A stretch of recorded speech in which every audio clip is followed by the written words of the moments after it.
یہ تو ایک انشورنس ہے، یہ کچھ لوگوں کی سوچ کو ریپرزینٹ کرتا ہے، اور جب آدمی خود کہے کہ ہم تباہ ہو رہے ہیں تو دوسرے کیوں نہیں کہیں گے؟ لیکن امکان صفر. ٹھیک جو ہے لوگ ڈاکٹر صاحب یہ بتائیے گا، ظاہر ہے جو آپ بات کر رہے ہیں جو مالی سال چل رہا ہے اس تک تو کوئی اس کا امکان نظر نہیں آ رہا. اب اس وقت جو دوسرا ایک معاملہ سامنے آ رہا ہے، ظاہر ہے یہ بہت عرصے سے چل رہا ہے، جو ہم گیپ دیکھتے ہیں امپورٹ ایکسپورٹ کے اندر، اور اس میں جو پیمنٹ بل ہے اس میں اضافہ جو ہمیں مسلسل نظر آ رہا ہے، اس میں بھی ہمیں اضافہ نظر آتا ہے. حالانکہ اس حکومت کے آنے کے بعد ایک کوشش ہوئی کسی حد تک مفتاح اسماعیل صاحب کی جانب سے جو لگژری آئٹمس ہیں ان کی امپورٹ پر بین کے حوالے سے، پھر ہم نے دیکھا کہ اس پر شکایت آئیں، اور ظاہر ہے اس کے آگے سسٹین تو کوئی نہیں کر سکتا، وہ اشرافیہ کے استعمال کی چیزیں ہیں. تو یہ کتنی خطرناک چیز ہے پاکستان کے لیے اور مجموعی طور پر معاشی صورتحال کے لیے، یہ کتنا خطرہ بن رہی ہے؟ دیکھیے، پہلے ہمیں ایک بات تسلیم کر لینی چاہیے کہ پچھلی حکومت نے، عمران خان صاحب نے 28 فروری 2022 کو جو معاہدہ توڑا تھا، بربادی تباہی کا بڑا حصہ اس غلط فیصلے کے ہے جو سیاسی مفادات کے لیے انہوں نے امریکہ سے IMF سے معاہدہ توڑا. جو $900 ملین کی قسط ملی تھی وہ اس وقت نہیں ملی، پروگرام سسپینڈ ہو گیا، سرمایہ کا فرار شروع ہو گیا، ریزروز گرنے شروع ہو گئے، روپے کے قدر. تو یہ میں اکیلا نہیں کہہ رہا، یہ تو آپ کو بھی پتا ہے، مجھے بھی پتا ہے، لیکن IMF نے یہ بات 2 دفعہ دہرا دی ہے. IMF نے یہی بات، اور اس کی وجہ سے IMF کا جو ہے ناراض ہوا، اور وہ اب ہمارے اوپر بھروسہ نہیں کر رہا. اب وہ اگر ہم کوئی وعدہ کرتے ہیں، لکھ کے دیتے ہیں، تو وہ کہتا نہیں تم لوگوں کو بھروسہ نہیں ہے. تو وہ جو ہماری کریڈیبلٹی ختم ہو گئی، تو جو نقصان اصل ہوا وہ کریڈیبلٹی ختم ہو گئی، ہماری سلامتی کے لیے خطرات بڑھ گئے. پھر امریکہ کا، جیسے میں نے کہا، رویہ بدل گیا، اس کی وجہ سے IMF کا رویہ بھی بدلا. اب ہم یہ کب سمجھیں گے کہ جو عام طریقے سے ہم اپنی معیشت کو چلایا کرتے تھے، کوئی تھوڑا بہت اصلاحات کر دی، کسی کو برات دے دی، کوئی ٹیکس لگا دیے، کبھی امپورٹس کم کر دی، جس کا اشارہ آپ نے بھی کیا، اب اس سے حالات ٹھیک نہیں ہوں گے. میں آپ کو بتا دوں، معیشت جب آپ نے امپورٹس کم کی تو کیا ہوا کہ آپ کا جو ہے وہ آپ کا ٹیکس ریونیو گر گیا. آپ انکم ٹیکس تو کوئی دیتا نہیں ہے، بہت کم دیتے ہیں. انڈائریکٹ ٹیکسز ہوتے ہیں، امپورٹ سے آیا کرتا تھا، وہ کسٹم ڈیوٹی بھی کم ہو گئی، سیلز ٹیکس بھی کم ہو گیا. اب بینکوں کے پاس پیسے، اس لیے گورنمنٹ کے پاس پیسے نہیں ہیں، تو LC بھی ڈیلے ہو رہی ہے. میں آپ کو بتا دوں LC ڈیلے ہو رہی ہے، ٹھیک ہے، ہو رہی ہے، وہ ہونی چاہیے، ہم اپنی سلامتی تو داؤ نہیں لگا سکتے.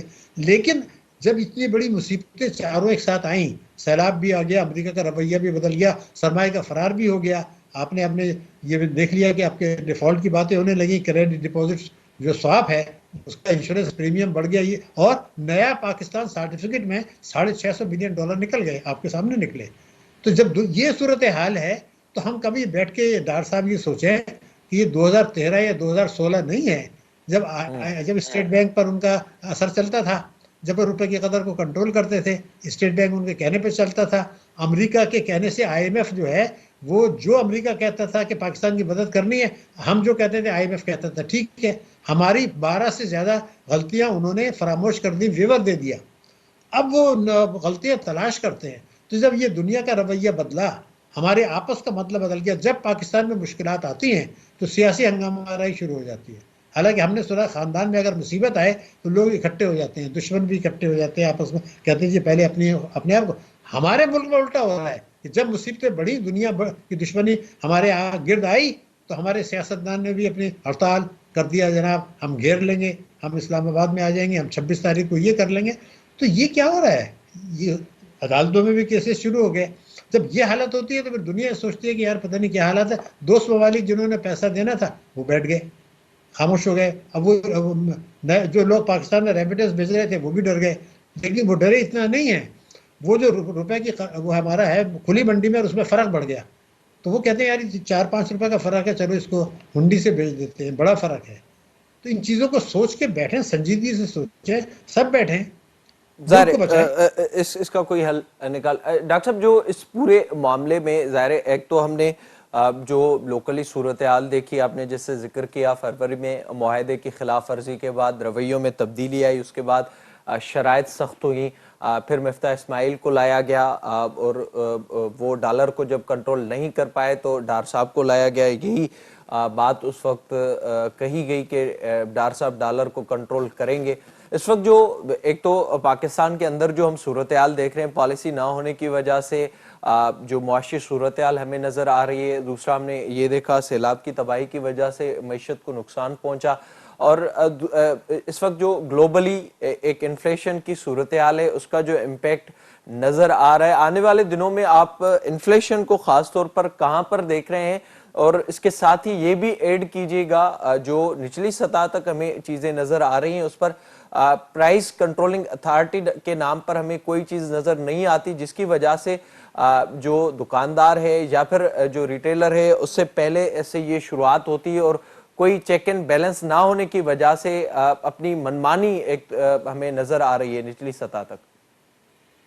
ناراض عابد صاحب, آپ نے کئی نکات اٹھائے ہیں جو صحیح ہیں. منافع خوری بھی ہو رہی ہے, سٹے بازی بھی ہو رہی ہے, سرمایہ کا فرار بھی ہو رہا ہے. جن لوگوں نے اس کو کنٹرول کرنا تھا وہ خاموش تماشائی بیٹھے ہیں, ان کی ترجیحات کچھ دوسری ہیں, اشرافیہ کی بھی معیشت ہے. تو مشکل سوال آپ نے مجھ سے پوچھ لیا ہے, لیکن میں کیا کروں, میں آپ کو صرف یہی کہہ سکتا ہوں کہ یہ 30 جون 2022 تک, جب تک یہ فائنینشیل ایئر ہے, اس کے بعد تو کیئر ٹیکرس آئیں گے, جو بھی کچھ ہوگا اس وقت تک اگر کسی کو یہ خوش فہمی ہے یا غلط فہمی ہے کہ مہنگائی میں بڑی کمی ہوگی تو ایسا نہیں ہوگا. میرے خیال سے اوسطاً 18 سے 20%, بلکہ 20% کے قریب مہنگائی اوسطاً رہے گی اس مالی سال میں, جو بہت تکلیف دہ ہے. کم آمدنی والوں کے لیے تکلیف دہ ہے, درمیانے طبقے کے لیے جو ہے تکلیف دہ ہے, کم تنخواہ لینے والوں کے لیے ہے, ڈیلی ویجز کے لیے تکلیف دہ ہے, خوانچہ والوں کے لیے بہت تکلیف دہ ہے, ڈومیسٹک سرونٹس کے لیے بہت تکلیف دہ ہے. یہ ہمیں بہت تکلیف ہو رہی ہے یہ بات بتاتے میں, لیکن جو مجھے نظر آ رہا ہے کوئی امکان نہیں ہے کہ یہ حکومت جو ہے مہنگائی کو کنٹرول کرنے کی کوشش کرے گی یا کر پائے گی. اس کی وجہ یہ ہے کہ اب ان کے بعد الیکشن کا ان کو سوچنا ہے, تو کسی کو ناراض بھی نہیں کرنا, اسٹرکچرل اصلاحات بھی نہیں کرنی. تو اب تو الیکشن ایئر بھی ہے, تو یہ بدقسمتی سے میرے پاس کوئی اچھی خبر نہیں ہے. مجھے لگتا ہے مہنگائی کی اونچی شرح برقرار رہے گی اور یہ عوام کو یہی بھگتنا ہوگا. اشرافیہ قربانی دینے کے لیے تو ہم مانتے بھی نہیں ہیں, مانگتے قربانی. ہم تو یہ کہتے ہیں آپ ایمانداری سے ٹیکس دے دیں, جو آپ کی ذمہ داری ہے وہ پوری کر دیں. حکومت اور ادارے اپنے شانہ اخراجات کم کر دیں, وہ اس کے لیے تیار نہیں ہے. وہی اخراجات ہیں, وہی عیاشیاں ہیں, وہی پروٹوکول ہے, وہی گاڑیوں کا جو ہے وہ پورا جلوس چلتا ہے جب کہیں جاتے ہیں, اور لوگ ذاتی جہاز میں سفر کرتے ہیں اپنے آفیشیل کاموں کے لیے. یہ نہیں ہو سکتا ہے. یہ ہوگا تو پھر عوام کو کچل کے ہوگا. پھر عوام سے پھر آپ ایکسپیکٹ نہ کریں کہ وہ کبھی جمہوریت کے اگر نقصان خدا نخواستہ پہنچا تو وہ عوام کیوں روئیں گے. آپ سوچئے, ایک آدمی جب دیکھتے ہیں اس کے بیوی بچوں کو کھانا نہیں دے سکتا, علاج نہیں کرا سکتا, اسکول نہیں بھیج سکتا, تو اس کو کیا دلچسپی رہے گی کون آتا ہے کون جاتا ہے. یہ سلامتی کے لیے خراب ہے. جو شروع میں آپ نے نقطہ اٹھایا, یہ خالی معیشت کا مسئلہ نہیں ہے, یہ ہے سلامتی کا. لوگ یہ کہتے ہیں ہمیں کیا دلچسپی ہے, بس ٹھیک ہے, پھر جو لوگ کما رہے ہیں وہ بھگتے ہیں.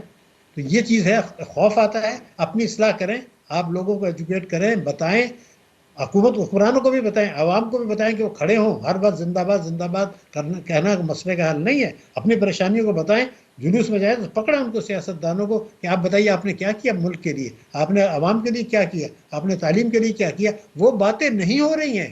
سیاست بس نا, اس نے یہ کہہ دیا, اس نے یہ کہہ دیا, ظاہر اس کے ارد گرد ہی ہمیں چیزیں گھومتی ہوئی نظر آ رہی ہیں. ڈاکٹر صاحب آخر میں مجھے یہ بتائیے گا, جو ایک تو صورتحال تھی جہاں پر مفتاح اسماعیل صاحب نے چھوڑا, کچھ ان کی جانب سے جو انہوں نے اقدام اٹھائے ان پر تنقید بھی ہوئی, اور پارٹی کے اندر بھی ہم نے دیکھا اختلافات ہوئے, پھر ڈار صاحب آئے.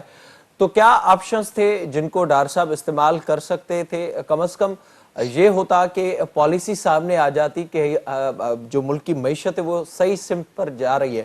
ہم تو وہی جو روٹین چیزیں ہوتی ہیں اسی طرح سے دیکھتے ہیں, بلکہ مزید معیشت کی جو صورتحال ہے وہ ہمیں خراب تر ہوتے ہوئے نظر آ رہی ہے.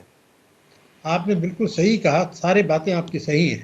میں صرف آپ کو دکھاؤں کہ اسٹیٹ بینک کی ایک رپورٹ نکالی ہے, وہ یہ کہتے ہیں کہ یہ جو تباہی بربادی عمران خان صاحب کر کے گئے تھے, اور اس کے بعد چونکہ اب نہ خود اسٹیٹ بینک اصلاح کر رہا ہے, نہ مفتاح اسماعیل نے کرنے کی کوشش کی, نہ ڈار صاحب کر پائیں گے, نہیں کر پائیں گے. کیونکہ اب دیکھیں نا, ایک مجموعہ ہے بہت سارے لوگوں کا, وہ الیکشن کی تیاری بھی کر رہے ہیں, سیاسی مفادات میں بھی ہیں, تو وہ اصلاحات کرنے کے لیے تیار نہیں ہیں, نہیں کریں گے. تو کوئی راستہ جو تھا وہ راستہ اپنانے کے لیے تیار نہیں ہے. میں نے آپ کے پروگرام میں بتایا کہ کس طرح سے چوری کے اثاثے جو ہیں ان کو پکڑیں,